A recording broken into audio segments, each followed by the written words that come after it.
మాజీ మంత్రి సీనియర్ నాయకుడు అయినా ఆయన ఇంటిపై దాడి చెయ్యకూడదు అన్న విషయం మీకు తెలియదా మేడం?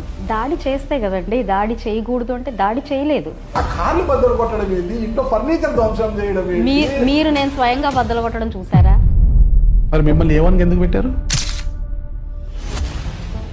బెయిల్ రాని మీరు ఎలా బయట తిరుగుతున్నారు, అసెంబ్లీకి ఎలా వెళ్తున్నారు, అసెంబ్లీలో అధ్యక్ష అంటూ ఎలా మాట్లాడుతున్నారు? అధ్యక్ష, ఒక యుద్ధం ఒక రాజ్యాన్ని, ఒక విధ్వంసం ఒక దేశాన్ని కొన్ని దశాబ్దాల కాలం పాటు ప్రభావితం చేస్తుంది.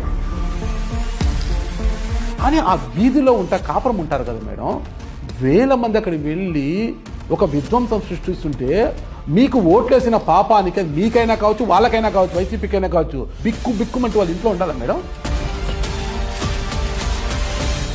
ఇలాగే మాట్లాడితే మళ్ళీ వస్తాం, ఇది హెచ్చరిక. ఒకసారి పరామర్శలకు రావాలంటే జగన్మోహన్ రెడ్డి ఆస్తులు అమ్ముకోవాలి అన్నారు. ఈ పరామర్శ కోసం పాపం ఆయన దారి ఖర్చులకి ఆస్తులు అమ్ముకోవాల్సి వస్తుంది, గుర్తుపెట్టుకోండి. అంటే ఏ ఉద్దేశంతో అన్నారు ఇది? జగన్మోహన్ రెడ్డికి ఉన్న ఆస్తులే అమ్ముకోవాలంటే మీరు ఏ స్థాయిలో ఆలోచించారు దాడుల గురించి? అసలుకి మీరు మంచి పనులుగా భావించే మంచి పనులు పదే పదే చేస్తే, ఖండించాల్సిన పని మాకు పదే పదే పడితే వస్తాం.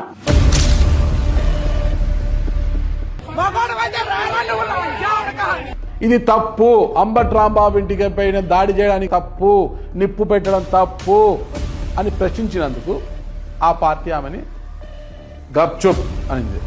ఆవిడ ఒక రివర్స్గా మాట్లాడే వీడియోలన్నీ చాలా ఉన్నాయి. పార్టీని కించపరిచే విధంగా ముందుకు వెళ్తూ వాళ్ళ సిద్ధాంతాలని తూట్లు పొడిచే విధంగా నేను మాట్లాడితే ఖచ్చితంగా నన్ను కూడా పక్కన పెట్టే పరిస్థితి ఉంటుంది.